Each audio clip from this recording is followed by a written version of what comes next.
Recording is happening now. It's all going now. Are you, yeah, you're set to where I want you. Okay. All right. There's the read. And there we go. Okay, here we go. It begins. 3, 2, 1. Coming up on TMS, our backs are destroyed by dreams. Aw, what it means to go all gray. Farts get people in trouble in a high school. Phone separation anxiety is a real thing, and it makes you stupid. Let's talk about them globs. Taken 3 has taken the box office again. Major spoilers. V for video games. Your emails and more on this episode of The Morning Stream. Okay, Atari, let's see your best pitch.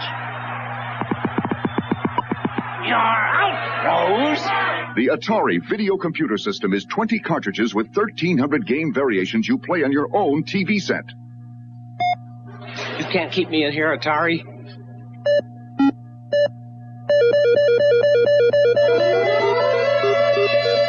Play it. His name was Julio Iglesias.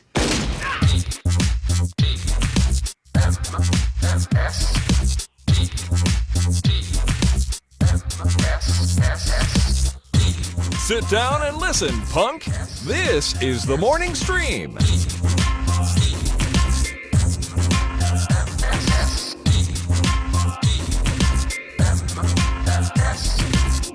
Hello, everybody. Welcome back to The Morning Stream. It is The Morning Stream for Monday, January 12th, 2015. You know, I haven't had any trouble saying 2015. I feel pretty good about my luck so far. Right off the tongue. Yeah, I expected to have trouble with that because last year I said 2013 for a long time. And I don't know. It's not a problem this year. I think, you know, in a lot of ways, 2014 sucked.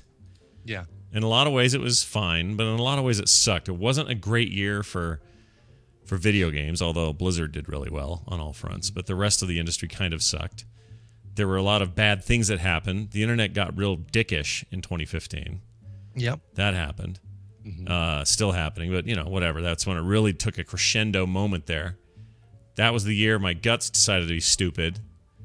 We had a great Nerdtacular. I guess that counts for something. That's a big plus. I saw blood vomit in Vegas. Yeah, so that was a good year-end capper, too. Right, really. That and Heroin Junkie Man. Yeah, Heroin Junkie Man. Junkie in the box. Hey, we should have coined that by now. That's brilliant. Junkie in the box. J in the box. Well, anyway, we're here to bring you some content in 2015, continued 2015. It's the 12th, which means we're almost halfway through the first month of the year, which just boggles my mind that we've come this far this quickly. Brian, I have a story to tell you about why I seem to, and the chat room may not, well, nobody may notice this unless they've heard, and you're not going to hear it in my voice, but I'm sitting a little stiffly, and I am sitting because standing just kills me today, because I threw my back out. You want to hear how, Brian? I want to hear how you threw your back out, Scott. Okay, because I can tell you it hurts like hell, and it's killing me in 2 nights of basically no sleep as a result, and lots of hot baths and cold ice and just things like that. And it's a little better today, but it's not that much better. And here's what happened. This is why this sucks. Now, I wish I could say to you people, I was going in for the game-winning layup and hurt my back. Kim's prized possession, an heirloom vase that she just loves, was about to fall off the mantle, and you dove and caught it at the like right before it hit the ground and shattered into a million pieces. Sacrificed myself to protect her heirloom. No, I wish I could say that was Pushing true. an old lady out of the way of an oncoming semi. Nope, no. Last time I tried that, I accidentally pushed her into it, so I can't. I'm not even allowed to do that anymore. That's kind of one of the risks. I even wish I could tell you it was something even dumb like, oh, shovel in the snow again, or something like that. Because I've only ever had 2 times where my back went quote unquote out, and it was once while shoveling snow. That was like 2 years ago. And before that, never in my life, never a back problem my entire life. And then this time, which is a whole different part of my back, so it's not even re-injuring the same thing. It's like up high and in my neck. I don't even have a heroic story like I'm trying to clear the driveway of snow and debris. Here's how it went. I'm asleep on a, Saturday night. Okay, had a great weekend so far. Friday after Current Geek, I went to a neighborhood party thing. We had a ball over there and hung out and played this weird hybrid Pictionary / charades game called Actionary, which was Brad. And it was totally fun. Everybody had a great time and ate a lot of food and just good times, right? Was Had it fun. wicked? It was wicked fun. It was also rad. I can't stop saying rad. Yeah, no. Good throwback though. So anyway, we have all that fun. We come home, and then Saturday, plenty to do Saturday. Lots to get to and work on, and we did all that. And this entire time, by the way, we're house sitting a dog and babysitting a kid from the same family. Kim's sister's out of town with her husband, and we've got a kid and a dog. And the little dog's name is Zeke, and he is a little tiny little thing. He only grows as big as a freaking normal puppy. So it's why I can't remember it's a Maltese dog, whatever that is. Okay. Oh, okay. Yeah, I've seen those. Little furry little shithead. Yeah. And he's fine. He's a cute little guy. He's cute. We're watching him, and he woke up this morning at 3 a.m. And pooped and barfed all over his kennel for some reason. We don't know why. So that was fun because Kim had to deal with it because I couldn't move because I was too in pain to even roll off the freaking bed. So anyway, back to the point how this all happened. Saturday, go to sleep, decent time of night even. Thinking, yeah, I'm going to get ahead of this a little bit. Going to wake up Sunday refreshed, get some stuff done. 3 o'clock in the morning, Brian. Mm-hmm. Suddenly, I'm having a dream.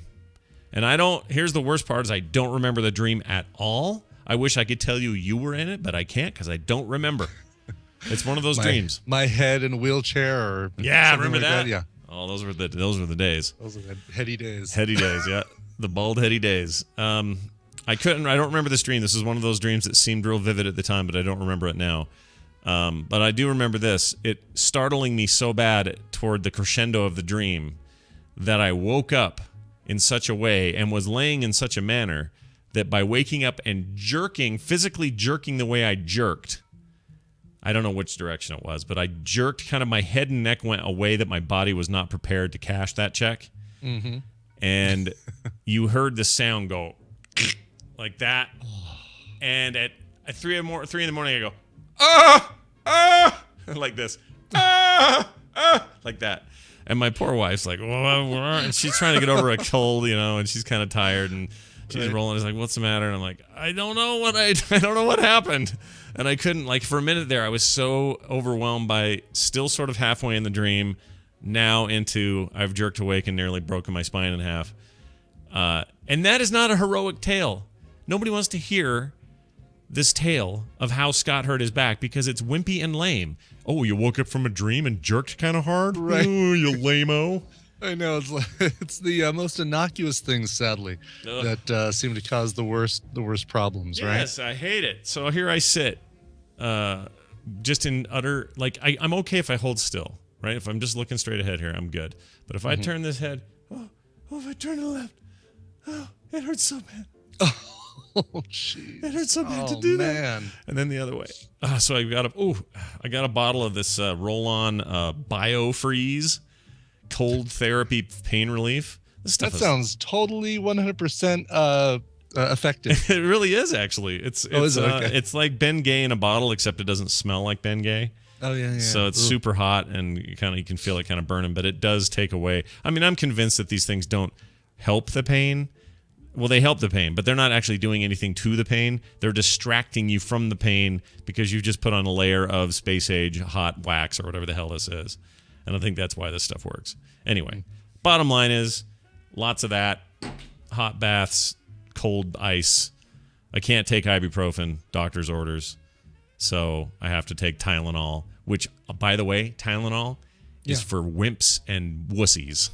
That stuff is garbage. It doesn't do anything. It really is, yeah. What is the point of that? And it'll say maximum strength. Okay, great. I'll take 2 of you then. What happened next? Nothing. I don't feel anything from your damn... I never have. Tylenol sucks. The most powerful Tylenol ever was when it was poison and it killed a couple of people in the 80s. That's the most powerful it ever was. It's terrible. Yeah. Anyway. Yeah. They've had to... Well, and plus we've also developed kind of a tolerance to it probably, right? Have we? I don't know. I barely use this stuff. I feel like I've used it maybe. No, but you've used stuff similar. I mean, I think as a society, we've probably developed a tolerance to Tylenol, and that's why it seems so ineffective. Maybe it's also that ibuprofen is so much better at its job that Tylenol can't hold up. And it's like, wow, this stuff works, and that stuff's crap. Yeah, but here's the deal: until I get my scope, doctors fear that I've got ulcers, and if I have ulcers, ibuprofen goes in there and like murders those, so I can't take those. So I'm just stuck. I'm stuck rolling on this BS and complaining to my wife and starting a lot of hot baths. That's my life. Ugh. All right. Anyway, hopefully it goes away. Everything will be fine. I wish I could remember the dream. Then it might be worth it.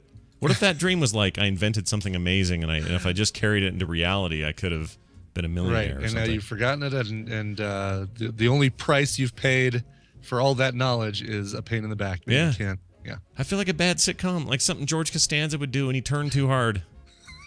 I hate it. Anyway, this neoproxen sodium thing. Yeah, no, I know, but that's the same problem, Cleo. It's a what do you call it? So you either kill your liver with Tylenol and that kind of medication, Right. or you take the naproxen or the ibuprofen. Both of those kill your colon potentially if you're having issues. So if I had liver issues, they'd say, "Oh no, don't take Tylenol. That's bad." Right. But if you got the other thing, which I don't even know what that is yet, they say don't take the other. So there is no other thing. That's all there is. There's hardcore narcotics. I could go out and talk to that guy in the bathroom at the Jack in Box again. There you go. What do you got for me? What do you got for me, buddy? And he'd just say, because that's all he said last time. All right, Brian. He was that guy from the Plants vs. Zombies game, right? Oh, The guy yeah, who that sells guy. stuff out of his trunk. Yeah. I love that guy. He's great. All right. I got to tell you real quick here. My wife, in the midst of all of this, it's a little stressful around here. We got an extra kid. His grades suck. She had to go to the school and help talk to the teacher. And Cousin Oliver. sort of, kind of. He's our nephew, Yeah. and I really like him, but he's hurting in school, and so as a result, it just happened to be a week where he's got like go time on a bunch of stuff, and if he doesn't turn a bunch of stuff in, he's not going to fail, or he's not going to pass the 7th grade or something. Anyway, it's a bunch of stuff, and Nick went through this too. It's like we're sort of used to it, but Kim's having to shoulder all of this because my shoulder doesn't work properly, so I can't shoulder any of it. Anyway, so she's been a little worn down, and as a result has decided to start at the beginning and consume the entire Grey's Anatomy 10-year run. Wow. Yeah. And here's what I learned watching that show. And I'm sure some medical professionals will agree with me. Grey's Anatomy, more than ER or any of these other dumb shows about doctors, right? They are magical people because somehow the same doctors work the ER, the neonatal unit, the neurological unit, the surgical unit of all sorts and types, the ICU. They're everywhere. Yeah, they're omniscient interns that somehow know everything about all things, and they get the most creative cases. These people came in with a giant rod through their chest, and it's between both of them. One's a young white girl, the other one's an old construction worker black guy, and they're going to find common ground while they're stuck together by this giant thing. And you know what? Oh, we can all learn something from the Impale twins. That's right. One of them's going to die. Which one will it be? I don't know, but there'll be some nice Tegan and Sarah music at the end to remind us how things are supposed to go. So it's fine. You know what? Grey's Anatomy, as these things go, it's fine. It's actually pretty good. You're invested in the characters. You want to see how things go. Even the rom-com stuff is fine. It's fine. But McDreamy.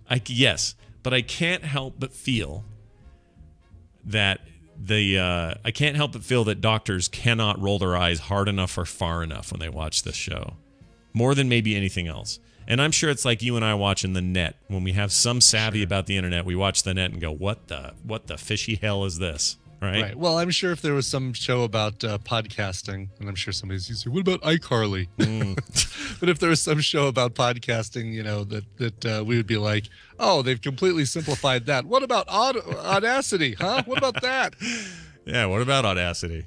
Yeah, exactly. Wiretap anywhere. Occasionally, a movie or a TV show will get some stuff right, but I feel like if you have any knowledge of what they're doing, it's gonna go south real fast. Like I finally started watching. I didn't quite finish it because I was so tired last night, but I was in bed. I couldn't raid with you guys, you bastards.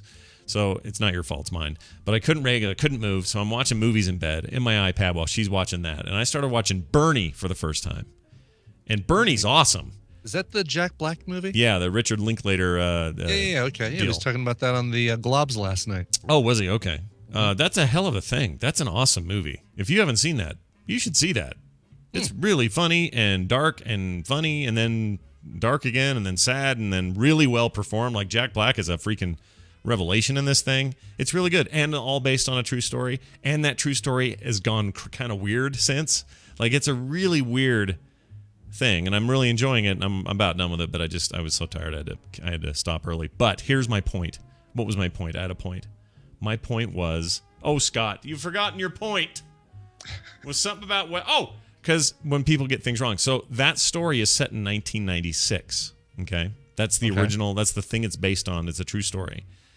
Yet Jack Black is using an iPhone from 2007 in 2011 when the movie was made. So he's using an iPhone constantly in this thing, while everyone else is using 1996 sort of brick-looking phones. Oh, really? So it's not just that everybody's... No, just him. I'm trying to think if is there symbology to this? Is it some kind of weird fever dream? Is it just a goof? Man? Did they say, it's set in or it happened in 96, but we'll just set it current day? Like, I don't know. I can't figure out what's going on there. Anybody want to cue me in? Let me know. Finally, we put up a new film sack yesterday, and I'm real proud of that episode. I think it went really well. So people should listen. It was a lot of fun, yeah. It was great. It had things in it like, here, I'll give you an example. These are nice people. Okay, and... Stop it. Okay, how about... Don't you knock? Lots of things like that. So go it's listen. Got your Ed Harris, your buddy Busey. Yeah, your buddy Busey. Buddy Busey. Buddy Holly Busey. Yeah. Buddy Holly Busey. Yes. And he was only in there for like 5 minutes, but he was wonderful in it. Right. We enjoyed that episode a lot. So people should check it out at filmsack.com. Got your Hank Schrader. Yeah, your Hank Schrader, who got hobbled again. Actually got hobbled twice, I guess. I can't catch a break. That poor guy. But yeah, me, Brian, and Randy having a ball. So please go check that out. Okay, now it's time for me to turn. Okay. And then Daryl. Okay, hold on. Oh, man. Okay. There we go. That wasn't too bad. I can do that. I got this, everybody. I got this.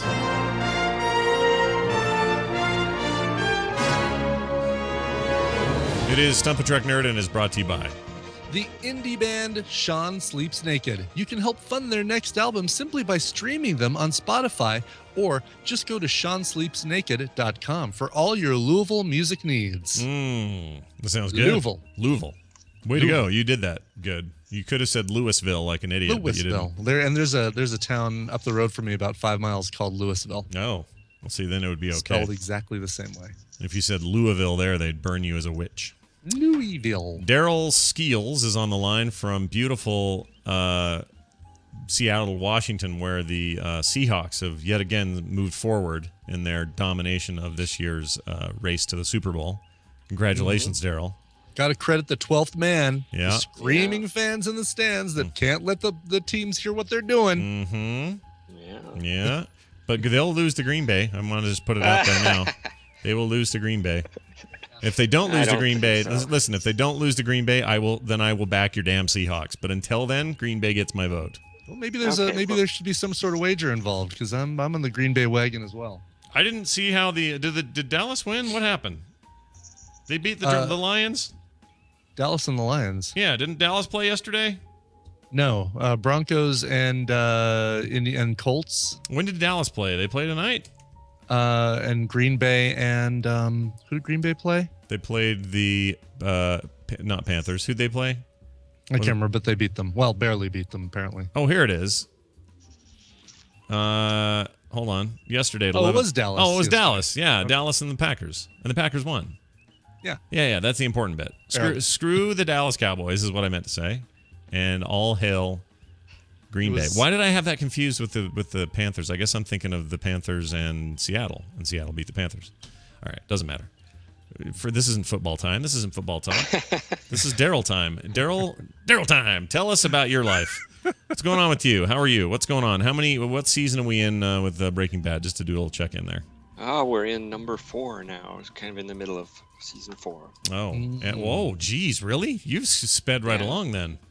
Here. Oh yeah, you're way faster with that than I have been with Arrow. Yeah, let's get a little something here. A little theme music. There, that's the periodic table of floating around.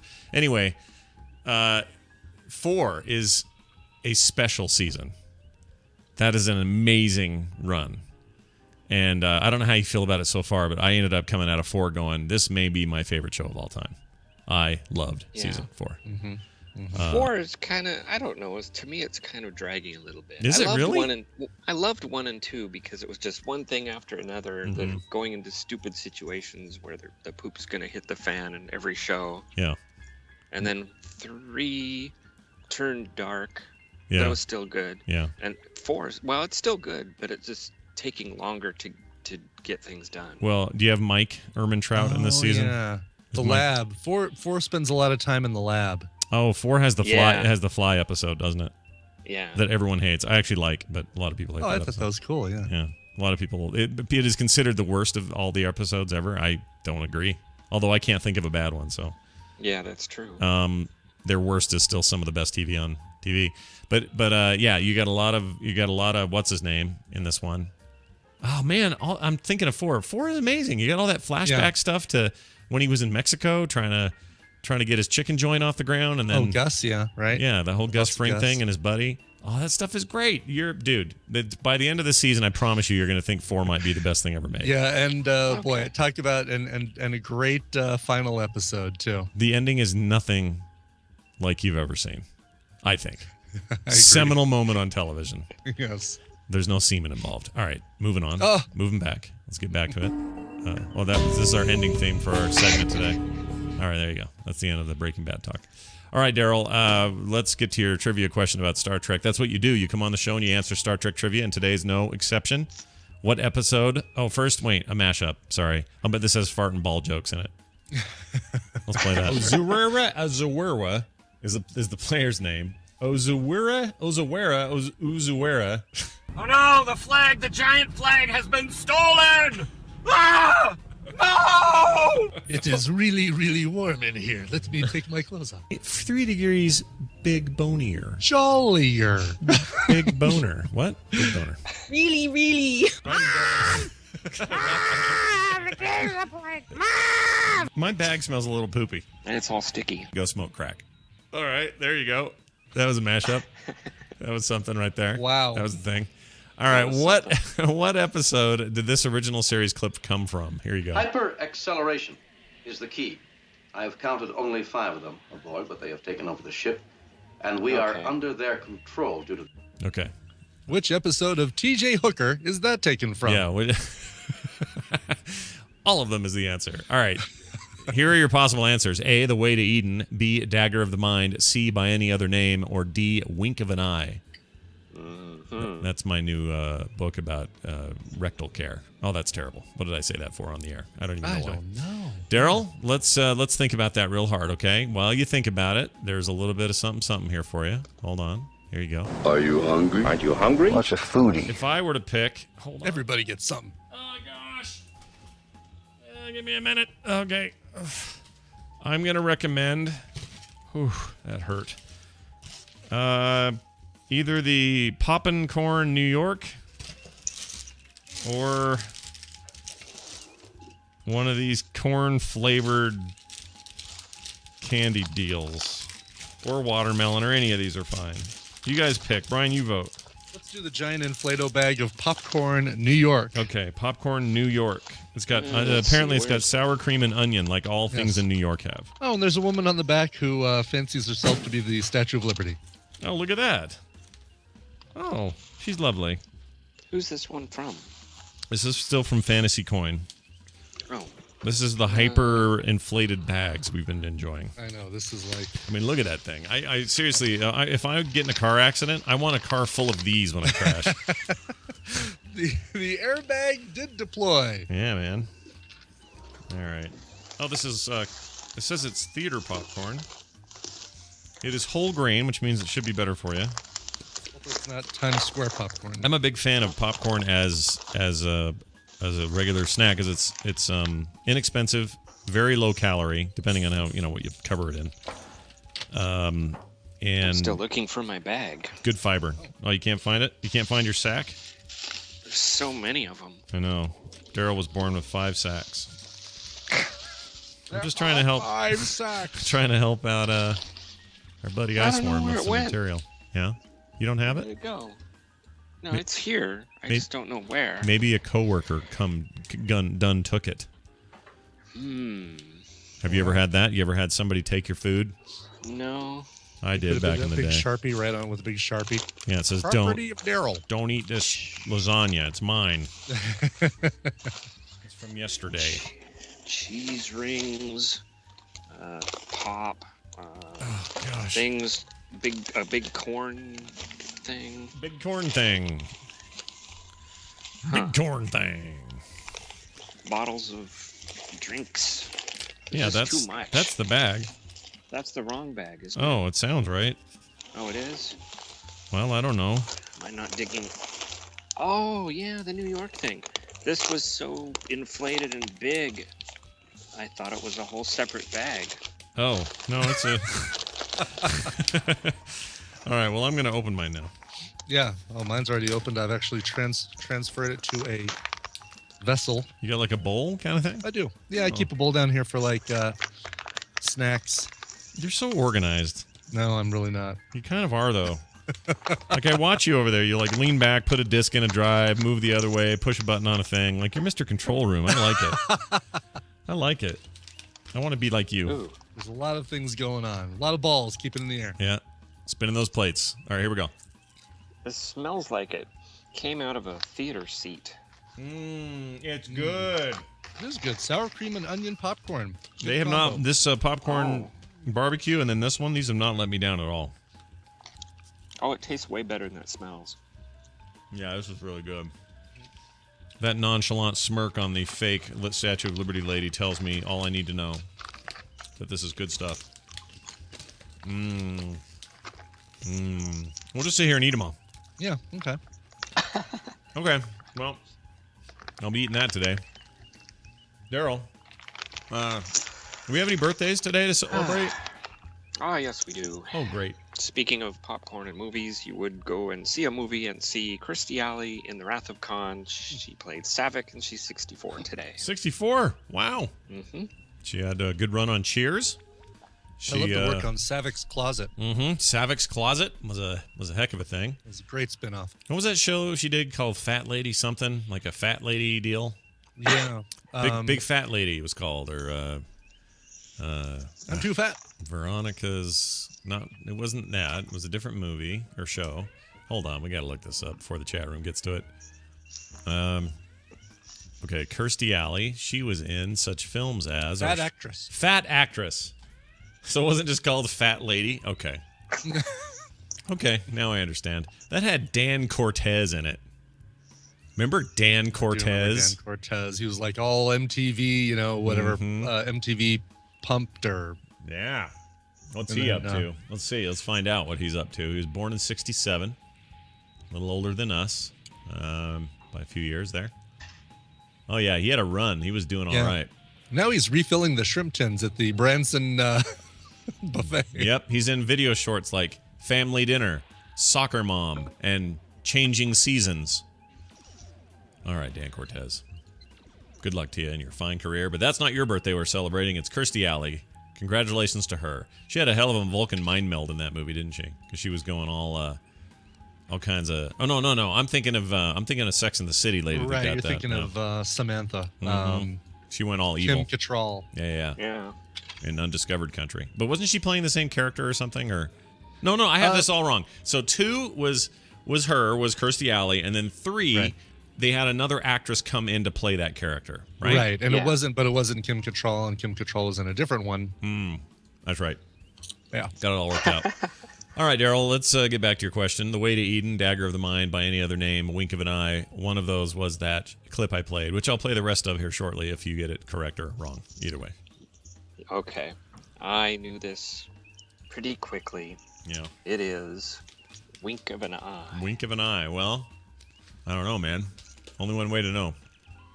That is to ask the judges while I eat popcorn. Judges, is that it? Congratulations. Oh. You're a winner. I see how it is. Daryl did it. He nailed it. It is Wink of an Eye. Kirk drinks coffee made with Scalosian water. This causes him to move so fast. Nobody but by. He says by, but I think he means but the Scalosians can see him. A red shirt also has the speed boost as well, but of course he dies because he's a red shirt. Here's your rest of your clip. This acceleration. They are able to speed others up to their level, as they did Compton and me. Presumably, this is enslavement. Those so treated exist at this accelerated. That is quirky as hell. My God, Star Trek could have been a 30-minute show with any other actor. Yeah, the floor director is sitting there doing the stretch signal at him. Yeah, that's terrible. All right, well, there you go. That's your deal, and you got it. You're still undefeated for the year.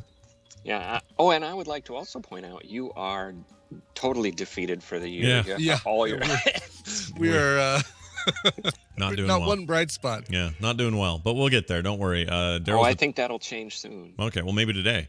Daryl's the Trek Nerd on Twitter. You can also find him at This Week in Trek at thisweekintrek.com and the Grumpy Cast. Daryl, why don't we play one of those games now called what? Star Trek Element or Breaking Bad Element. Okay, here's your theme. Treat the mouse button as if it were hot, sort of like the potato in the game Hot Potato. Oh, the game Hot Potato. For a second there, I just thought you meant any potato. Yeah, any warm potato. Anything warm to the touch. Daryl, go ahead. Give us your potato. I want to touch your potato that's warm to the touch. Go. Samarium. This is an herb again? No, it's a element on Star Trek or in Breaking Bad. Okay. Samarium? Samarium. So I'm trying to picture Walter yelling at Jesse in a trailer somewhere about No, if you use samarium, he won't go through the bathtub. Mr. White, we're all out of it, bitch.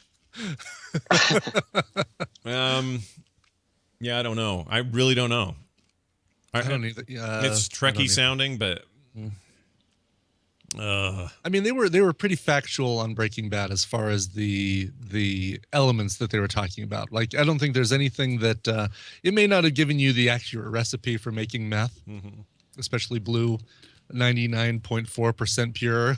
Right, but they did always stay pretty true to the periodic table. They wouldn't and have invented. They didn't have to invent new elements on the periodic table. Yeah, that's true. And I'm not familiar with the samarium element, so I'm gonna go Star Trek. I'm gonna agree with you. I was kind of big on the periodic table when I was a kid, and I don't remember this at all. So I think you're right. Let's say Star Trek, Daryl. It's got a weight of 94. It's from the. Well, it's got a Zert. It's got an atomic number of 62, which is the number of episodes in Breaking Bad, and so it is from Breaking Bad. What? Wait. It is from Breaking Bad? Yes. No, I was sure this one was right. Damn it. Him and his cat avatar. I can't take it seriously anymore. All right. What now? Television highlights of the news of yesteryear. Oh my gosh, it's the news. Let's get right into it. Seems like a long weekend, and there was some news. There were some things that came up. Things happened in the news. Sadly, a bunch of terrible things happened last week. That Paris stuff was rough, and we're thinking about Patrick and our friends over in that area, where they're all feeling really, I don't know, they're feeling very 9/11 over there, and they should. That's how this stuff feels, you know, when attacks like this happen. And as a cartoonist with nowhere near the renown that some of these French cartoonists have, which is a long tradition in France, by the way, of satirical cartooning is a big deal over there. I didn't realize how big a deal until last week. Like, Yeah, going back and reading some of the history about it, it's like, wow, it's. Yeah, I remember growing up, people saying you should read Asterix, or you should read, there were all these things in French that some of it was getting translated, and people were recommending it because, France they just were so much more subversive and so much more out there, and they used cartooning as this really important sort of, not political tool, but a way of communicating big ideas, important ideas. And here in the States, although I think this has changed a lot in the last 15, 20 years, but, kind of 80s and before, cartoons in the States were treated as kids' things. They were not taken seriously. And over there, adults, like anime in Japan, they take it serious. Anyway, that doesn't matter. It's a important It's thing. a cool thing. So we're thinking about those guys. But I'm going to talk about something that's got nothing to do with that and is completely dumb in comparison. A fart accusation sparks a fight at the Staten Island High School. She who smelt it allegedly dealt a beating. says Huffington Post. Jeez. Way to pull that one right out. A 15-year-old boy at a high school in Staten Island, New York, received 8 stitches after a 17-year-old girl allegedly beat him with a metal stool. Holy cow. Yeah. That's intense. That may be the punishment maybe does not fit the crime. Yeah. Maybe put her on the ferry and take her straight to Rikers over there. Yeah. The row between the students exploded Monday after the girl accused the boy of farting on her, New York Magazine's Daily Intelligencer reports. By the way, Carter is this age. I cannot imagine her picking up a metal stool and beating some kid over the head. I am so naive to that. That just seems crazy that a girl or a boy of that age would have any reason to do that at all over a fart. Apparently the farting on somebody has been the cause of a couple offenses, like this woman beating another kid with a metal stool. Mm-hmm. We had the story a while back of the guy who got stabbed because he farted on his girlfriend and she threw a knife at him and stabbed him in the stomach. Well, I'm not... Please, people, don't fart on other people. Yeah, if there's a PSA in this... Hold on, I'm going to actually do this proper here. Let's see. You brought me to this. Oh, maybe I should set it up. I should be, hi, I'm Dr. McDreamy from Grey's Anatomy. Farting on people may sound like fun, but it's a serious crime and can lead to injury and even death. Okay, and that's Please, it? Okay. Don't fart on people. I'm Dr. McDreamy. I couldn't think of Patrick... Dempsey. Dempsey, yes. That's it. I couldn't think of his first name. Together we made a whole man. We're like the Voltron of trivia. Totally. Oh, Voltron. I've been in the mood for Voltron lately. Been rumors afloat or around that Voltron is getting made into a big CGI movie. Oh, really? I would actually kind of be down with that if the right people are making it and have the right tone to it. If they're just trying to kid it up, then I'm maybe not interested. Bay. Yeah, I don't want that. He should stay away. Using recycled footage. Well, and I hope it's all CGI, like all like Pixar type stuff and not live action Shia LaBeouf business. You know, Big Hero 6 really showed us the way an all CGI superhero sci-fi fantasy movie could be done and not look cartoony, not look hokey. Yep. You know, that's Big Hero 6, I think is I would love to see like a Marvel Inhumans movie done with oh my that gosh, style. that's a great idea. Yeah. Well, they've shown they can take I think Inhumans is even kind of it's unknown. I mean, comic book lovers know it, but it's unknown enough that you could give it whatever treatment you wanted and probably get away with it.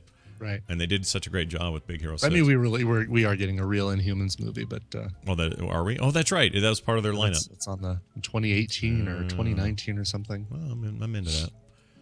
iPhone separation anxiety in the news. Okay. I think this probably applies to you Android people too, but this is the title of the headline over at time.com.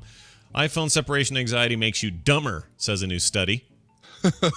My phone's over there and I'm feeling real stupid right now. It's actually my pocket. See how dumb I am? iPhone lovers who don't have their phones performed poorly on cognitive tasks. Ever feel anxious when you're not around your phone or school? At work? Well, that separation anxiety may be impacting your cognitive abilities, according to a new recent study. Researchers discovered iPhone users solving a series of puzzles performed better when they had their iPhones with them. Just the mere fact that they're in their pocket, according to the University of Missouri. Weird. When deprived of their iPhones, the study participants experienced significant physical changes, elevated heart rate, blood pressure, and anxiety, alongside poorer cognitive performance, which all of those other three things would contribute to as well. I think that the study says nothing about the fact that the guy who took their phones as participating in the study looked like one of the valet parking guys from Ferris Bueller's Day Off. The mustache. What country do you think this is? I love those guys. Yeah, I do those guys too. are the best. Let me take your phone and let's see how you do with these puzzles. Yeah, they never tell you that part. But I do find I don't know if you can corroborate my experience or not. But I have found that if I don't have it with me, I do kind of kick into a special sort of I need that right now, even though I may not. Yeah. And I've done this where I think the other night it was the neighbors. We went over to the neighbors and had dinner and stuff, and I forgot my phone, left it at home. And I got over there and I instinctively just went for my pocket and realized no phone. And immediately your brain goes, did you drop it? Did you leave it in the car? Did it fall out and you didn't know? Is it under 2 feet of snow? All the things that could have happened. And then your brain quickly goes, no, it's there. I know where I left it. In fact, it may even be charging. Oh, crap. I need it. But I really don't need it. But I think I need it. My whole family's over there with me. Everybody's there. Everybody I need to talk to. Right. There's nothing. There's nobody you're going to need to call. There's no emergency situation you're going to need to have your phone for. Yeah. I mean, you may want to text me and say, get in here. Pound Fist is We're popping. going to kill Pound Fist. Yeah. Actually, I missed by a second and a half today. Oh, man. So irritated. Yeah. I wanted that so bad. Don't feel bad while you're riding around on it that I took. I camped that for 6 hours. I certainly won't take screenshots of it and text them to you. Yeah, don't do that. Or do that, I guess. But yeah, I do think I have occasionally had kind of an unreasonable effect of not having my phone with me. And I don't know why that is. There's nothing there unless I'm bored and want to play a game or something, what am I really doing? It's a weird security thing. We've talked about it with Wendy before and our, reliance on devices and over-reliance. And it's funny, sometimes actually, because I keep my phone on vibrate a lot of the time, keep it in my front left pocket. And there'll be times that, it's sitting over in the charger, it's sitting over on the desk, but I will get a vibrate, like phantom vibrate on my leg. Ooh, weird. Like, oh, I better, and then I reach for it, and it's like, oh, no, it didn't go off. It's sitting right there. Oh, that's a weird feeling. I've had that too. I have never told anyone that publicly because I thought I was kind of a little nuts for feeling that, but apparently that's a thing. I think we are nuts for feeling that. A little nuts. Yeah, maybe not something we did want to admit, actually, now that I'm hearing it out loud. Yeah, now that you've said the words. Anyway, well, that's a thing. So that study's interesting because it looks like it's a well-done study. This isn't them just going, isn't it weird? It so makes you feel like we're heading down the Wall-E path, right? Of the big, fat people drinking their super big gulps in their floating chairs. Well, here's what I wonder. I bet if you and I said... All going to sound like Jeff Garland. If you and I said, hey, next Saturday, Brian and Scott are doing an experiment. That entire day, we don't have our phones at all. Mm-hmm. They're literally turned off and put someplace. We have our wives policing it for us. We see if we can deal with it. I think you could pretty easily because you're that kind of guy where, like, if you're given that challenge, you go, all right, I can do that. And you'll just do it. I will kind of go bananas and start climbing the walls. So what will Instagram do? Yeah, without me checking it. Oh no! What ravioli did you have for lunch? A video of Scott spinning around in his chair. Hey, that's important stuff. I did like damn that it. video actually. It was pretty fun to do. It's not as good as the Collective Soul bird. Yeah, that's good. Really good. All right. That's that. That's the thing. HelloFresh.com is sponsoring today's show. HelloFresh is amazing. And with their Refer a Friend programs, which you can learn about on the site, they will even help those of you who've already taken advantage of this 50% offer and are already returning customers to HelloFresh because there's still ways for you to save money, it turns out, just by getting your friends involved. Go to HelloFresh.com, pick a recipe, and go, that chef made that. I want that. And every week they're brand new. They'll send you the exact farm fresh ingredients. You make the meal, you're done. Morning Stream at checkout for 50% off for first-time customers. It's an exclusive code here at the Morning Stream. That's Morning Stream for 50% off your first order at HelloFresh.com. Chairman J. Parnell Thomas of New Jersey opens an inquiry into possible communist penetration of the Hollywood film industry. It's Celebrity Poop, and it's brought to you by... Brought to you by the Golden Globes, Tina Fey, Amy Poehler, Benedict Cumberbatch, and more. Hey, if those guys really want to sponsor, we're open to it. We're open to that idea. I forgot there was not one there, as usual. It's all right. I like the on-the-cuff or off-the-cuff sponsorship. You can be on the cuff, too, if you want. It's fine. Sure. On, off. Off the fly. You're like my dad all of a sudden. You could never get that stuff right. Right. All right, let's talk about them Globes. Sure. We got some winners here. A lot of things that went down and happened. Your best movie there, your best motion picture drama went to Boyhood. Start with the big one there. Mm-hmm. Which should be out on video before the Oscars. I think that's going to be that's almost a guaranteed contender for one of the nominees for best picture. Yeah, I'll be honest. I'll be a little shocked if it doesn't win. I've heard nothing but people talk about that, and would seem a shame to have Linklater make a movie that took him 14 years to make and not give it to him. That's an insane amount of work. Who was it that pointed out, well, it didn't take him 14 years to make it. It took him 12 weeks. Just it was stretched over 14 years. But it's still a pretty amazing idea, and it's so well executed. Yeah. And, who knows if What's His Bucket from Dead Poet Society was even going to live that long. He could have had his big hooker moment, or where he fell off a truck and died of heroin or whatever. That's what you're worried about, right? So you got Ethan Hawke, but it could have easily been Heath Ledger. Mm-hmm. Yeah. And then, then you'd have to write him out. You'd have to write him out is what you do. You'd say, oh, he died in a thing. Right. Car thing. Halfway through the movie, he's been replaced by another actor. That's a bad idea. Dick Sargent shows up. Or is it Dick York? I forget. I think it was Dick Sargent, wasn't he? The replacement? Yeah, the Dick York, Dick Sargent crossover. Yeah. I can never remember who was first, but speaking of that crossover thing, I put that on Twitter, a link to a wiki that shows the twin movies. So we're always talking about Armageddon and Deep Impact and that. Yeah. I did a whole Battle of the Frog Pants All-Stars round about that. I'm gonna this last Nerdtacular. Find it here. Oh, yeah, that's right, you did. That was awesome. And I probably stole a lot of them from a list very much like that on the internet. Oh, here we go. So there's a ton of old ones I hadn't even heard of, but Olympus Has Fallen, White House Down are recent ones. A Hijacking and a Captain Phillips both came out right around the same time. Prestige. I didn't even hear about a hijacking. I know. I don't remember that at all. The Prestige and The Illusionist is another good one. Capote and Infamous, both in pretty much back to back, and they were both about Capote. Right. Let's see, Flight Plan and Red Eye were kind of the same movies. The Cave and The Descent were essentially the same in 2005. I forgot about those two too. Yeah. Yep. Scary Movie and Shriek, if you know what I did last Friday the 13th. They're both parodies of the parodies of the parody. Except I had not heard of that other one. That second one. That was this by the same guys who brought you Don't Fight the Boys in the Hood on next Friday.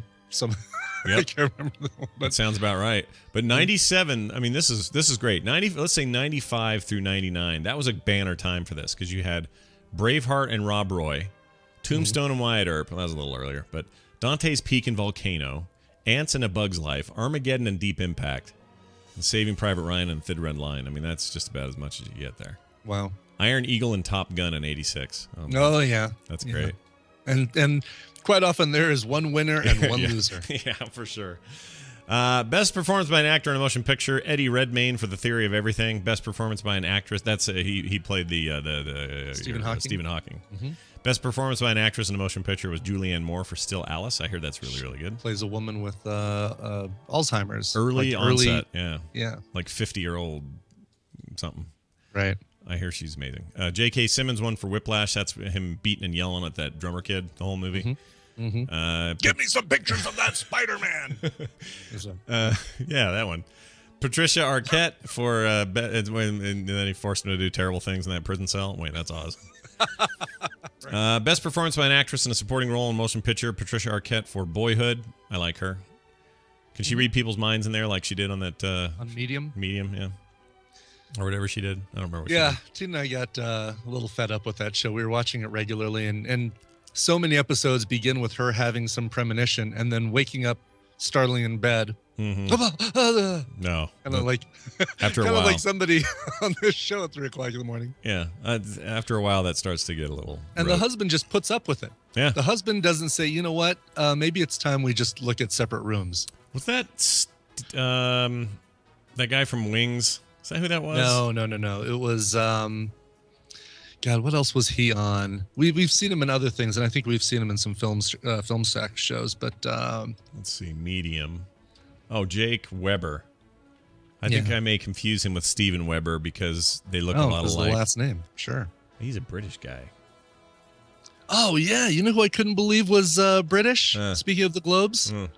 Was Pensatucky from Orange is the New Black. Oh, yeah. British is all hell and back. Yeah, no kidding. Hearing her, oh gosh, I just love this. All of a sudden, everybody's, Adele. Yeah. Oh, this is such an honor. Thank you, foreign press, Hollywood. When the sky falls. Yeah, I don't know, man. I always like that. I'm always pleasantly surprised when I find out somebody's like that way. Like Michelle, or what's her name in Treatment? She played Laura. Melissa George. Melissa George. I had no idea until she started talking. Well, she had the accent when she was on Alias. Oh, I forgot she was on Alias. Yeah. I forgot Alias. She stole Michael Vartan for a little while away from Sidney Bristow. Of course she did. Yeah. As she would do. Yeah. Richard Linklater won for Boyhood for Best Director. Grand Budapest Hotel won for Best Motion Picture, Comedy, or Musical. Best Performance by an Actor in a Motion Picture. We went to Michael Keaton in Birdman. He was great. And great acceptance speech from him, too. I missed that. I didn't see any of this business. I did. Yeah, there wasn't... I'm not usually into that part of it as much as I am. I just like who wins and loses and all that. Sure. Well, there wasn't... I don't know. I mean, there's like moments that you look back and say, oh, that was such a great Oscar moment or a great Golden Globes moment. Yeah. You had Jeremy Renner really awkwardly complimenting J-Lo on her chest. Ew, weird. Jeremy Renner. She was saying she was open. The two of them were presenting together. Yeah. I don't know why. Yeah, that's weird. And she says, "I'll open the envelope. I've got the nails." And he looks down at her chest and says, "You've got the globes too." Whoa, really? And the look on her face was like, "All right, I'll kind of do a little smirky chuckle thing here for." You think it was written? You think he improv that? Oh, he totally improved it. Dude, Jeremy Renner. There's no doubt. There's no doubt in my mind that he improved What's it. Hawkeye doing? I know. You know the guy's got talent. He's about to get punched in the Hawkeye. Yeah, no doubt. All right. Amy Adams for Big Eyes. The Affair won the Showtime show for a drama. I heard that's good. Best television series, comedy, or musical went to Transparent from Amazon.com. Wow. Which I hear is amazing. I haven't seen yet, but yeah, we're getting to the streaming time of streaming shows are dominating these awards. Yeah. Fargo for FX, they're there for the best miniseries motion picture. So good. Let's see. There's that Maggie Gyllenhaal honorable woman deal, but I still think she's doing. I think her best work was in Nightcrawler this year. Yeah, it was really good. I knew that was coming. And I thought her Prince of Persia was pretty. She's Brokeback Mountain. Yeah, and her Prince of Persia was not bad for a video game adaptation. She was all right in that. Oh no! The best. By the way, they confirmed it's a hard G. No, it's a soft G. It's Gyllenhaal. Yeah. Gyllenhaal. Yeah. Yeah. Best performance by an actor in a television series: Kevin Spacey of House of Cards from Netflix. Again, these sound crazy to say it. Best performance by an actor in a television series, comedy or musical: Jeffrey Tambor for Transparent. I heard that was a cool speech. I haven't heard it.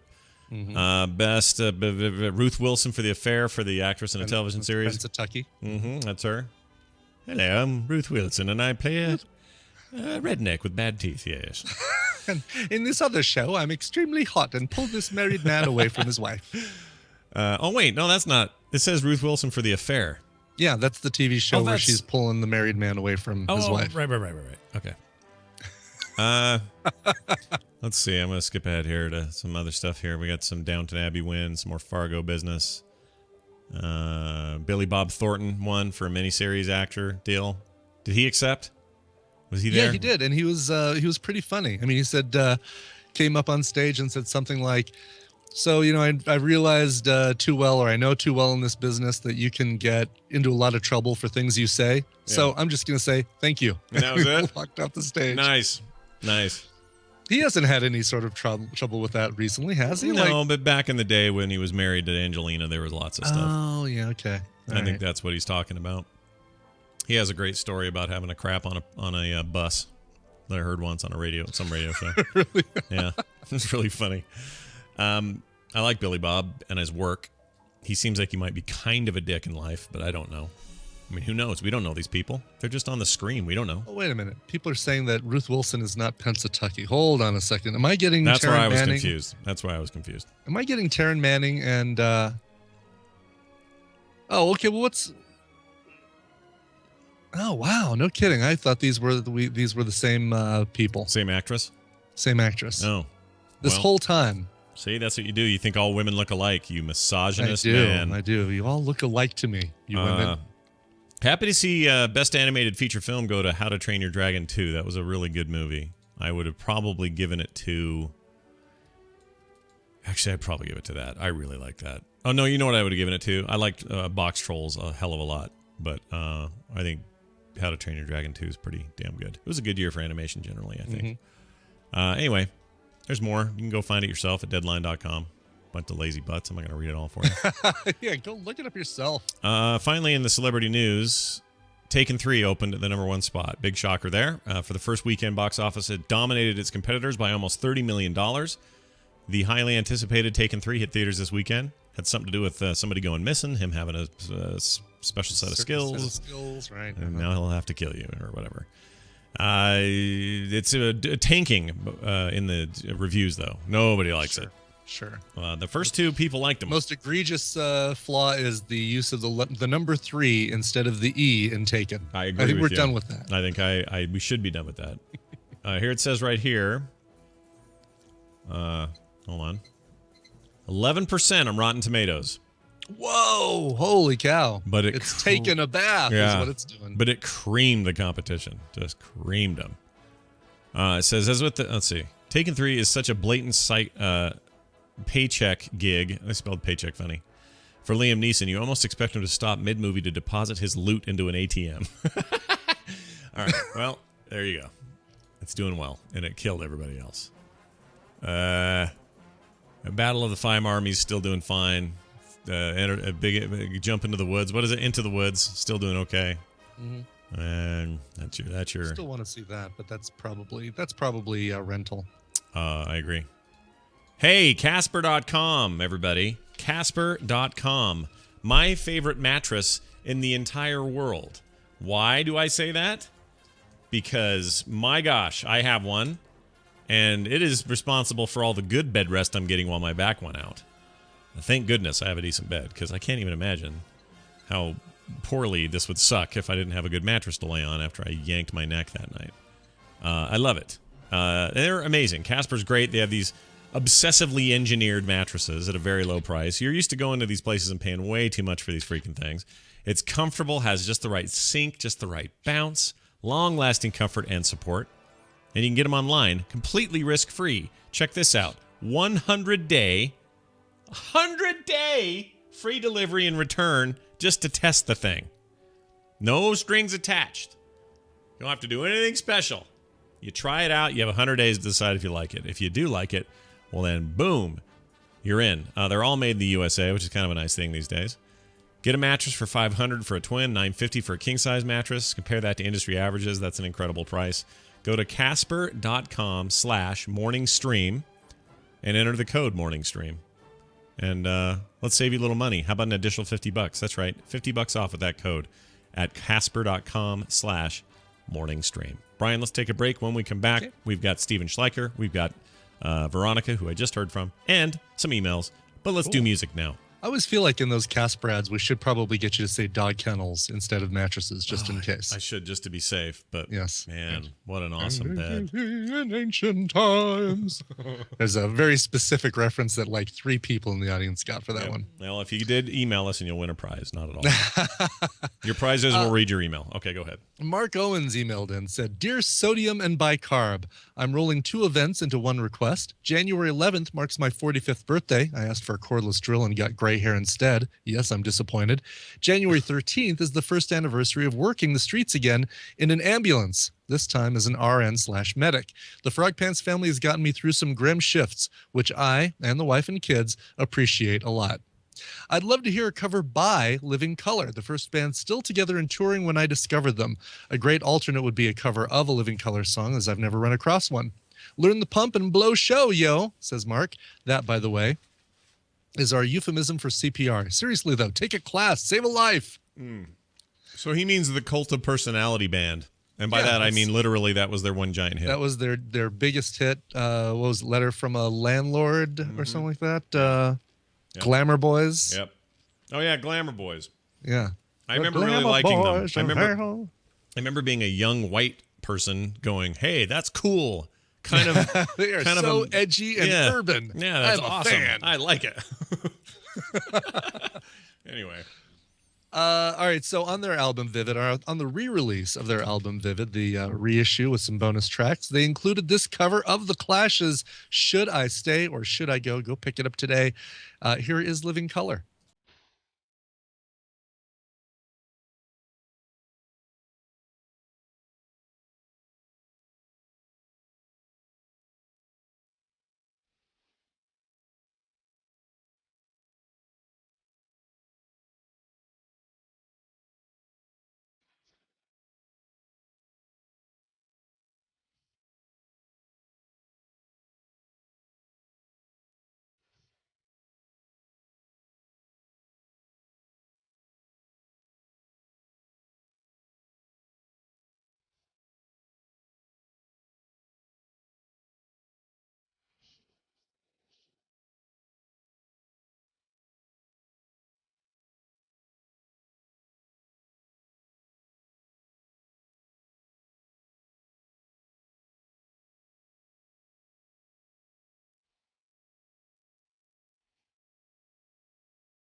Stop it.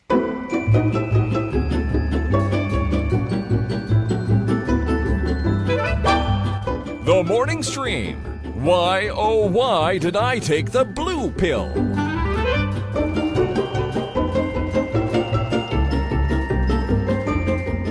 Okay, here we go. We're go.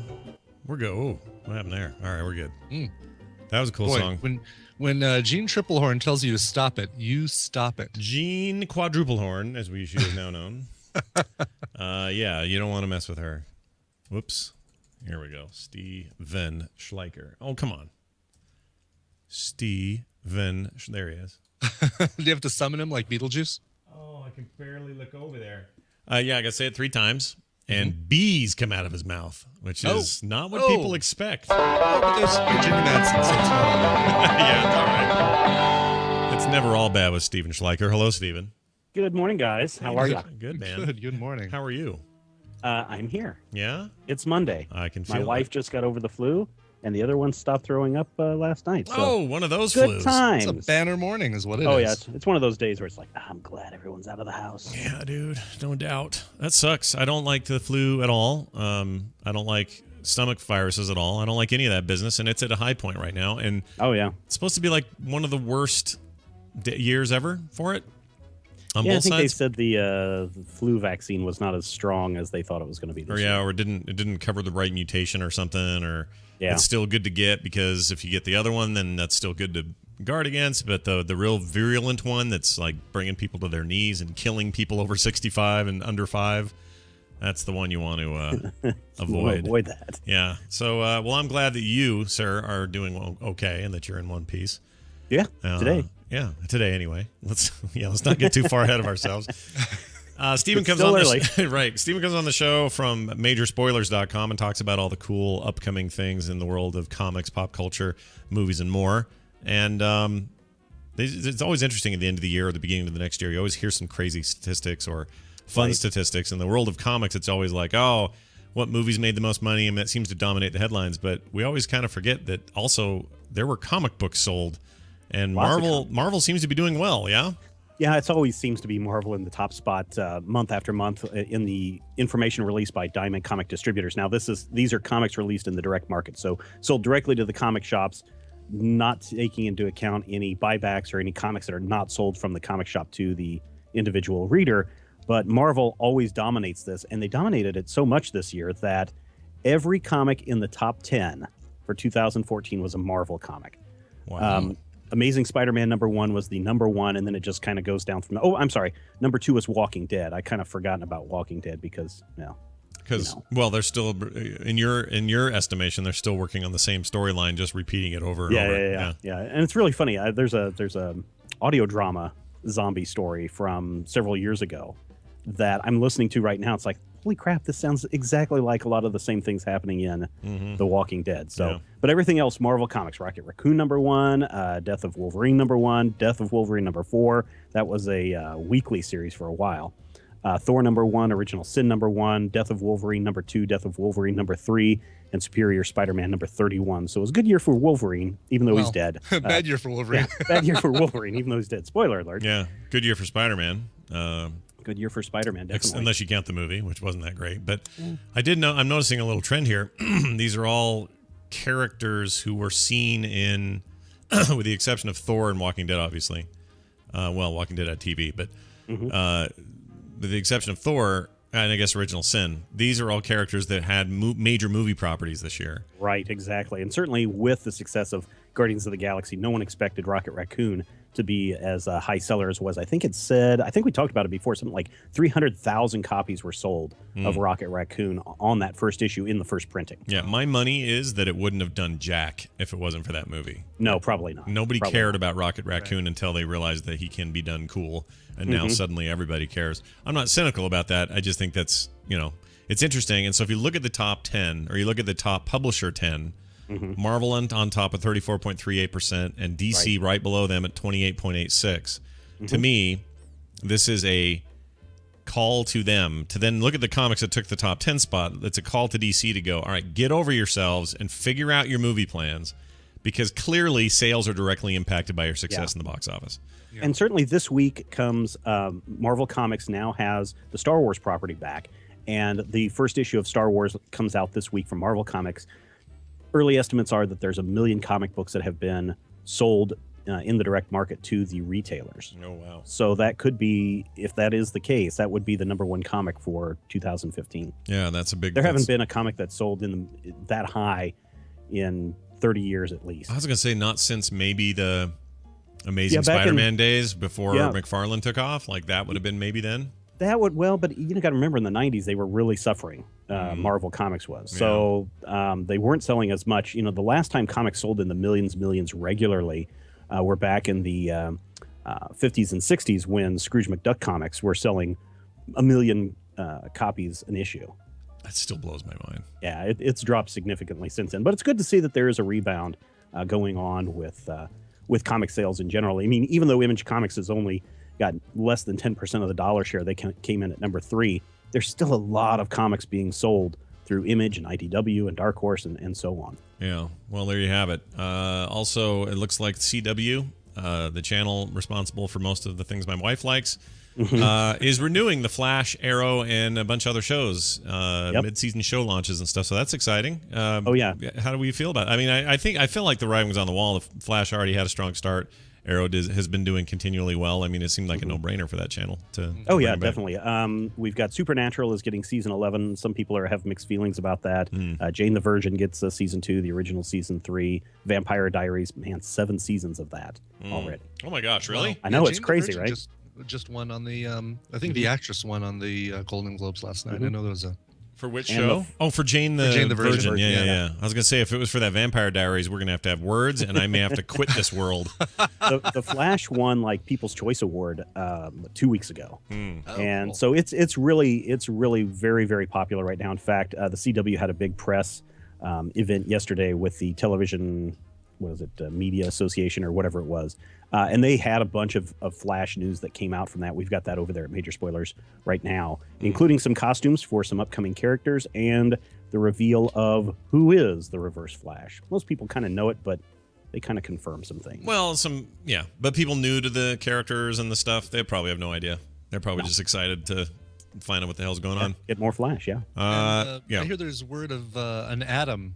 Potentially an yeah, Atom show they've as been well. talking about the Atom spinoff that comes out of Arrow. I don't know if they would still use Brandon Routh as that. Some people would rather see somebody else, but I mean that could certainly be a spinoff. Supergirl is one that will definitely be set in the Arrow Flash universe. Oh, cool. They said that we should expect to hear some casting news from that very soon, and there is a Vixen series coming. Whoa. Vixen is the DC Comics character who gets her powers from Animal Totem. And so she has the power to take animal properties. It's not going to be a TV series. It's going to be an animated web series that's going to launch on the CW Seed, but it will also be set in the Arrow Flash universe and is expected to have those characters make appearances in there. In fact, it was announced that Arrow and Flash will have a crossover every season. Well, it occurs to me, what do you make of the rumor? I know largely unsubstantiated rumor so far that Batman may actually make an appearance in Arrow. Did you hear about that? I heard about it. I know that it's something they've been talking about for years. I don't think that it's going to be Ben Affleck Batman if it happens. No. Simply because we know that they've already cast Flash for the movie universe, and it's not Grant Gustin. It's probably going to be like, here's my prediction. If he shows up at all, it'll be Gotham Central style, where he'll be like a shadow up on the roof somewhere and takes off and his cape flaps, and then we're like, oh, there's your Batman sighting. Yep. Be something like that. That Or they're going to have Dick Sargent show up. Oh, that'd be great. Bring him back from the dead. I think both the Dicks are dead, right? Two Dicks are dead? Yeah. They are. Actually, that whole cast is dead, except the girl, the little witch girl. She's alive and doing fine. Oh, the daughter? Yeah. Tabitha. There you go. But everybody else, all of them, 6 feet under, as far as I know. Wow. It's depressing. Let's move on. Netflix announced. The curse of everyone getting old and dying naturally. Netflix announces the Daredevil release dates. This we talked about this briefly on the show, but that's pretty exciting, right? Yeah, it is. I can't wait. April 10th at 2:01 a.m. They're unleashing all 13 episodes to the world. I knew there was talk at some point that Netflix was saying, well, maybe we'll start spacing some of these out a little bit more, but nope, it looks like they're committed, at least for Daredevil, to release everything all in one giant chunk. Now, for those people who are excited about AKA Jessica Jones, some sad news. We probably won't see that show land on Netflix in 2015. The head of Netflix was doing an interview and said, well, our release schedule is roughly 10 to 12 months apart for these series, so look for Jessica Jones to probably premiere in 2016. Is this the what's her name, Ritter? The Kristen Ritter. Oh, okay, yeah. Jesse Pinkman's girlfriend from season 3 of Breaking Bad. 2, I guess. Yeah. Yeah. Hopefully, the Trek nerd has already gotten past that part. Yeah, he probably. Yeah, by now he has. Finally, the Gem Awards. If there's one thing I love about Gem is that she's truly outrageous. Yes, she is, and there's a live-action movie of that coming up next year. Stop it. This year or next year? Are you lying to me? No, I'm totally serious. Gem and the holograms. That's terrible, Steven. Really? Oh, shite. Let me look it up and find the exact release date. But go ahead. The Gem Awards are released by Diamond Comics, who we talked about earlier in the show, and these are the awards that the company gives to retail or to the publishers going forward. And there were some nice awards. I mean, Image Comics won for Best Publisher of the Year for publishers who achieve 4% or greater in sales. Boom Studios was for the under 4%. DC got the Blacklist Publisher of the Year. I don't know what that means. But of course, Marvel won for top dollar comic book publisher of the year. And for those people who are into toys, toy manufacturer of the year, Funko. And Funko is the company that puts out those pop vinyl. Yeah, they put out those pop vinyl figures that my youngest just loves so much. He can't get enough of them. And he's probably got about 30 of them. You know how they're doing that, you know? They're doing that because they're making them like $8 to $10 depending on where you go. That always seems cheap to me. And it always is an easy impulse. Like I'll go to a Barnes and Noble and go, oh, they've got the freaking, and it's always these weird things. Oh, they got Purple Rain prints. I'll buy that for $8 right now. Right. And what's really crazy is my youngest is 3 years old, and he's going down that aisle at our Hastings, and he's like, oh, there's Darkseid, and there's not PewDiePie, the little My Little Pony, Pinkie Pie. Yeah. And he just starts naming them all off, and I was like, you're 3. How do you know all of this stuff? Yeah. And he just knows them, and yeah, it is an impulse buy. So we found just kind of randomly on a bottom shelf somewhere, kind of tucked away. I think some kid was hiding it so he could come back and get it. But it was the Bay, or what's his name in Big Hero 6? Baymax. Baymax. That one is pretty popular. It's a big giant version of Baymax. It's a way bigger box and stuff. Right. And this is the battle armor one, and then the other one, which is him not in the armor, is impossible to find that thing. Yeah. So we're on the hunt for it, but. Yeah, it's impossible not to be impulse buy with those things. It's really a brilliant scheme. Like they just have nailed that whole market, and to have all of those licensed characters, I mean, it's pretty insane. Yep. So looks like October 23rd of 2015 will be when a totally outrageous movie arrives in theaters. Gosh. Jim and the Holograms, starring Ryan Guzman, Juliette Lewis, Molly Ringwald. For those not familiar, here's the intro for you. All right, so here you go. Jim is excitement. Jim is adventure. Glamour and glitter. Fashion and fame. And then truly, truly, truly outrageous. There's 3 outrageouses for Jim. We will get to see Aubrey Peoples play her in October. Really, really outrageous. Really, really, really. I thought you knew about that already. I did not know. I thought you had signed up to the Jim. You know what? I was probably already upset, and I just forgot that it was happening, and now here we are again. This is all very good. Steven purveys a site called Majorspoilers.com that is constantly pushing out great content like this. People should go there and check it out at Majorspoilers.com. Is there anything else going on you'd like people to know about? Yeah, I would like people to check out our YouTube channel, Major Spoilers Video. We've got a lot of stuff up there, including just put up this morning, I opened a brand new set of minifigures, Series 13, and you can check them out over there at Major Spoilers Video on YouTube. Uh-oh, Brian. Another thing for you to want to go get. Right. Oh, there's some good figs. There are good ones in this Series 13, including a guy dressed up as a giant hot dog. Oh, good Lord. What hath we wrought? How can I say no to that? Yeah. Steven, have a great week. Let's do this again next time, all right? All right, talk to you soon. No barfing kids. That's the answer. No barfing kids. That's right. Okay. Time for Veronica Belmont. And we're gonna have a little chat. Sounds like she's in trouble. Right, it does. She's not. It's you get Wilfred Brimley to get her to hop in the back of the limo with Tobin Bell for a little bit. Yeah, just for a bit, just to explain, the whatnot. I know the FBI's approached you. Maybe it's time you and I had a little talk. Oh, look at this, everyone. It's Veronica Belmont, V for Video Games. Veronica, welcome to the show. Good morning. Good morning. Hello. Last we spoke, you were on your way to CES, and now you're back, and I briefly would like to know I know you were very busy and worked the entire time, but your impression of CES this year overall, what'd you think? Oh, it was all about the drones and the wearables and the TVs, a lot of the usual stuff. I mean, it's been a while since I've been really like, oh my goodness gracious about CES, but the life of a jaded tech reporter. I know people would kill to go to CES and see all the cool stuff. Next year, wearable drones. That's right. Wait, oh no, that's actually a real thing.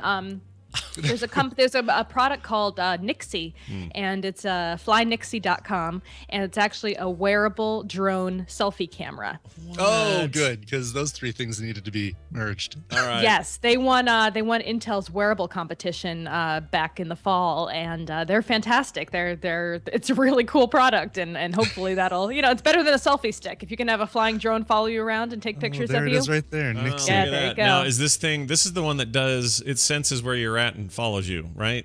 Yeah, it can Tom either mentioned fly this. off. You can either flick your wrist. It attaches to your wrist like a bracelet. Look at that. And you can either Holy flick it cow. off and then it comes back to you and it takes a shot and comes back, or you can put it into follow mode. And then if you're like on a dirt bike or you're doing mountain climbing or something cool and extreme, it'll follow you and take pictures as you go or video. Okay, I'm totally into this now. Now I kind of want one. I kind of want one, yeah. It's a little ways out. It's still in prototype, but it's really cool. I'm totally into this. Okay, I didn't expect to be excited about that, but I kind of am now. All right, well, we bring you on Mondays. We talk about video games, a shared interest of all of ours, and it's a weirdly non-news week generally. Right? But through all this busyness and having to spend time in Vegas and do that whole thing, did you get any game time? And if you did, what are you up to? What are you playing? Yeah, man, I've been playing. So I think I mentioned this last week, but I finally finished Dragon Age Inquisition. Is So that I'm game? done. So that game is finishable. You can get to the end at some Well, point. I mean, you can keep going afterwards, but I feel like I'm in a good place with it. I feel like, I Got closure. yeah, I have closure.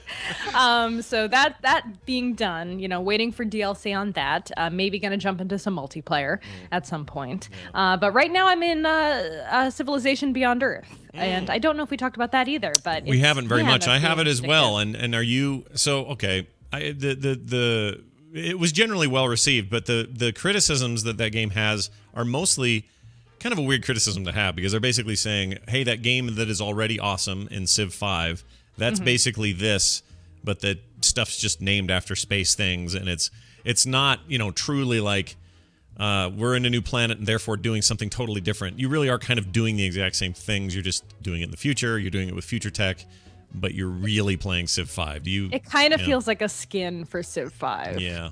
That was a much shorter way of saying what I just said. Actually, that was a really good way to describe it. Like almost like someone modded it. Yeah. Real pretty mod, really well done and polished. Like we would all be blown away by this skin There's if some it was a interesting skin. stuff with the tech tree and with some of the I forget what they call them, virtues. Yeah. So there's some interesting stuff there, but overall it really does feel very much like Civ 5, which is fine. I'm happy to have another Civ 5. That's great. Sure. But it is pretty addictive. I'm a slow player, man. I could never do competitive Civilization or multiplayer Civilization. Yeah. I'm just too slow, but I really like to make my kingdom as big as possible, and then I start picking off other people's cities. So I'm in that mode right now. So I am on turn like 450. Oh, good lord. Which is a lot, right? That's Is that a of lot turns. for a game? I think that's a lot of turns, yeah. In a Civ game. Yeah. Well, I take my dear sweet time. It's all right. She's very, she's planning out her strategy. She's mapping her path to victory. I think that's a perfectly cromulent amount of time. She wants to dominate that weird purple planet, and that's her prerogative. The only thing I think the one thing I don't like about it, if I was to say one thing that Civ has and it doesn't, and there's no way to do this because it's all speculative future with fake people. But I kind of miss that, Gandhi is my leader, Advisor, leader. Yeah. Like the famous, the kind of not famous, but the kind of historical, even though that stuff's silly and ridiculous that they're even in there. But this idea that you can pick somebody like that and go, I'm going to take the Genghis Khan and I'm going to take him all the way to, the future where we're launching nukes. That's pretty fun, isn't it? It's a really fun idea. And this doesn't have that. I mean, it has that, but they're these nameless people that are like, on Earth, I was a professor of whatever, and now I'm your leader and follow me. And it's just not the same. Yeah, I like the opening graphic. I mean, the opening video sequence. I actually got a little verklempt. Yeah, me too. That's touched. I feel better about admitting that now that you've said that, because I was worried that was silly to do in an intro to a game in 2015. But that intro is.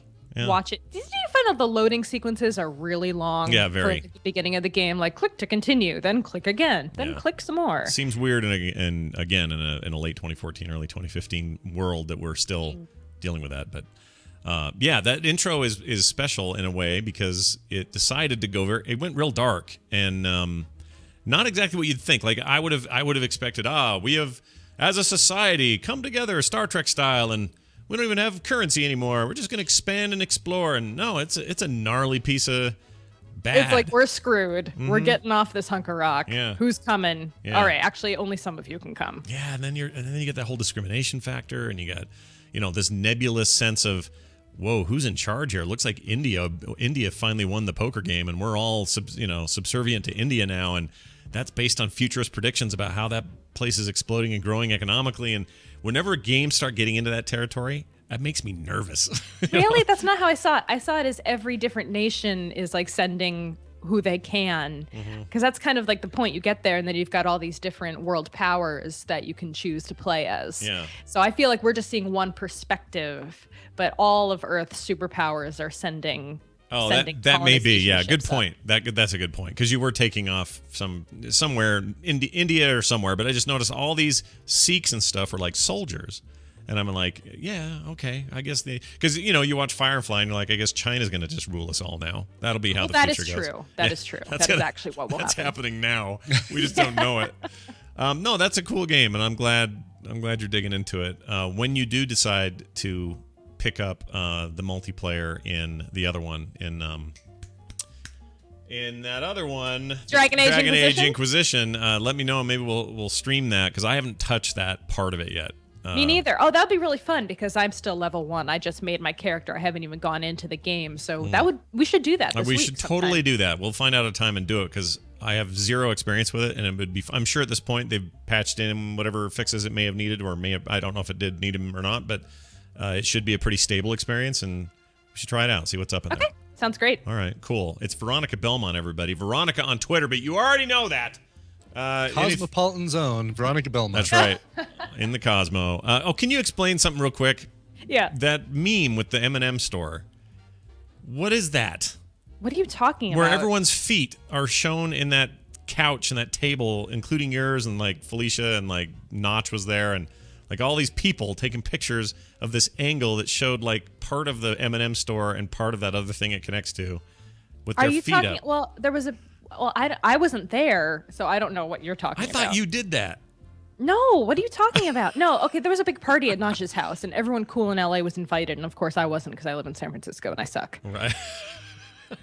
So all my friends kept sending me photos of being at Notch's cool, most expensive mansion in Los Angeles thing, but I did not attend that, unfortunately. Yeah. Well, I was hoping you'd gone, because you could tell us if it's truly made out of blocks. And well, he has a candy room. Oh. And connected with redstone. Room. Really? A room full? Oh, maybe that was what I was seeing then. Yeah, so everyone was taking pictures in the candy room. I thought that was the Vegas M&M store. No, that is his house. What the hell? He lives there. That's crazy. All right, now it all makes sense to me why that was a big deal. Yeah, it looked pretty awesome. I'm super jelly. Yeah, well, good for him and all his money, and may we ever play Minecraft until our deaths. Is there anything else happening that you would like people to know about before we cut you down? No, but I will remind people that you and I are the next level in Tom's quest for dominance on Patreon.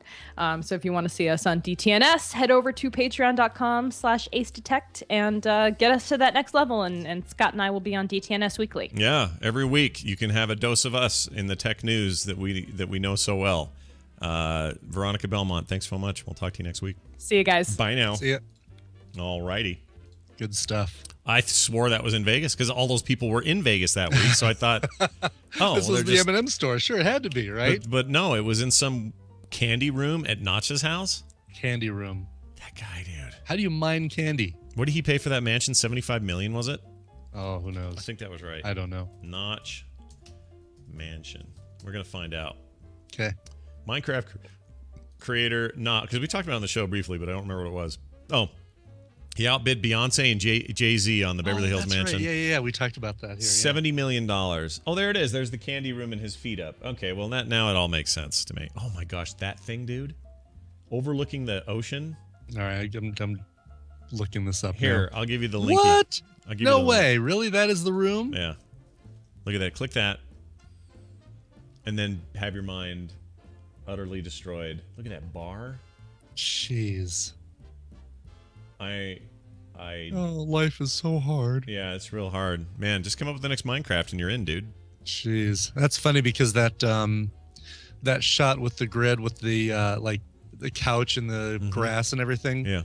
Looks like something out of Minecraft. It does, doesn't it? Oh, look at this wine. Oh my god. Yeah, look at his bar. Look at that bar with that is look at that bar. She's got James Bond up on the wall.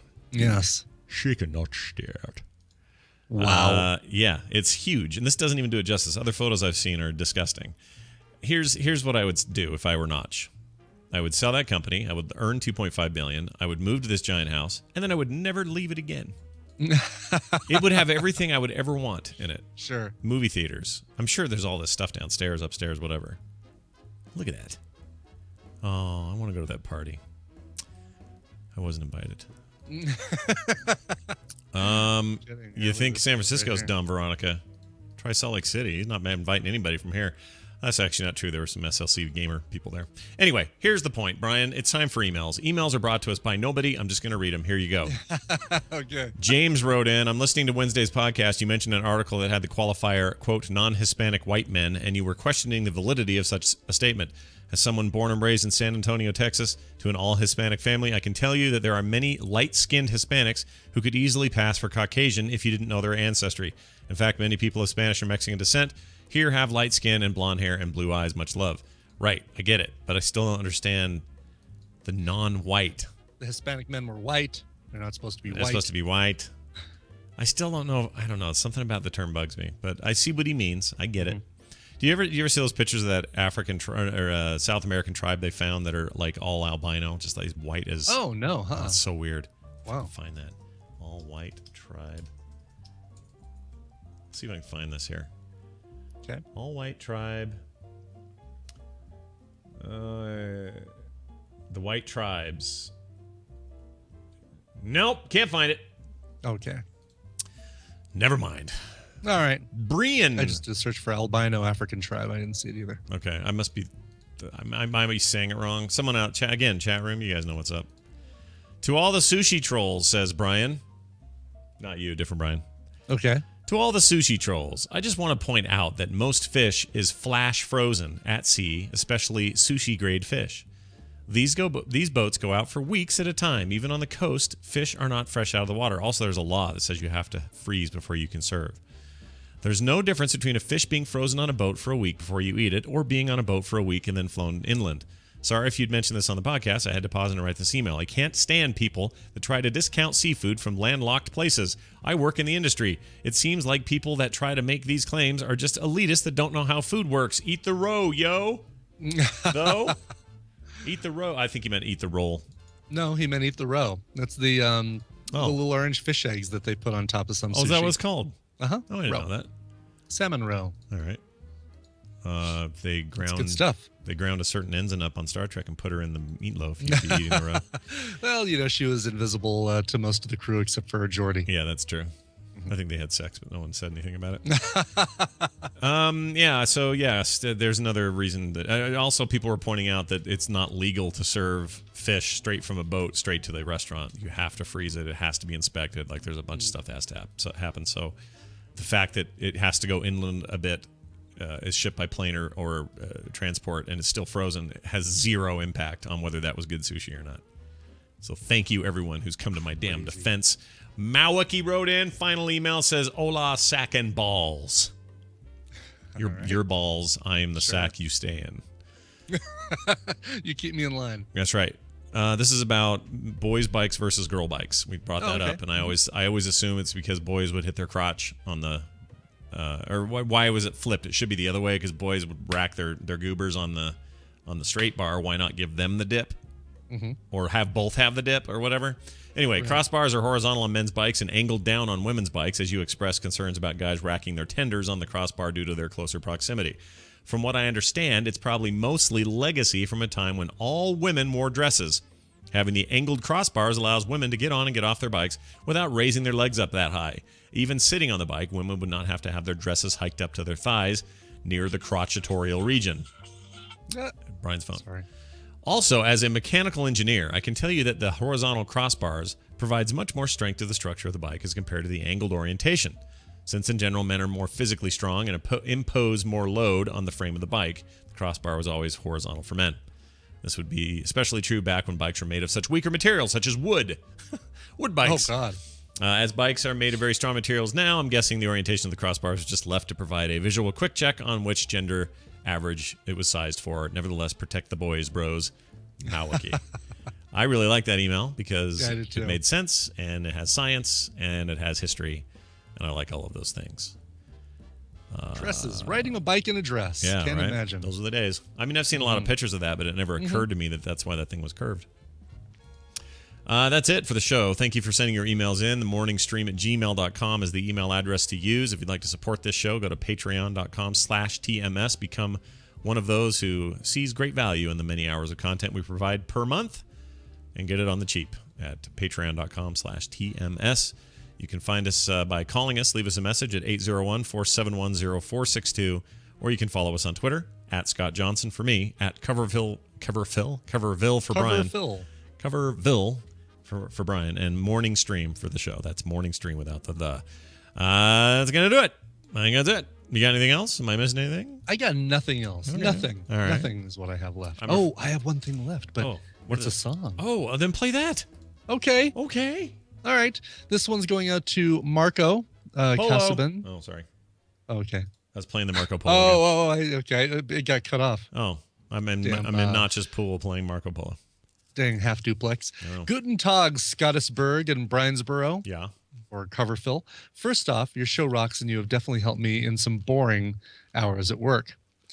Could you guys be so kind to play a cover of Come Sail Away by Styx? I chose the song because January is the month that's still very hard for me. My grandpa, who's the person I looked up to the most as a kid, passed away about 2 years ago, and I miss him dearly. This song reminds me of him and the time we had together in Hamburg, a harbor town in Germany. Thank you guys so much. All the best. Best wishes, Marco. Is it home of the hamburger? Wasn't it invented there? I think that's the general philosophy, right? Is that the Frankfurter came from Frankfurt and the hamburger came from Hamburg? Yeah, makes sense. Mm-hmm. Hamburger. Yeah. So, here a version of Come Sail Away. Now, Cartman, of course, did a great version on South Park. I'm not going to play that one. I'm going to play a version by Me First and the Gimme Gimmes. We've played them a lot on this show, and they're great. They're a perfect fit for TMS. From the 2004 album Ruin Johnny's Bar Mitzvah, which actually sounds like it was recorded at a real bar mitzvah. Here is Me First and the Gimme Gimmes and their cover of Styx's Come Sail Away.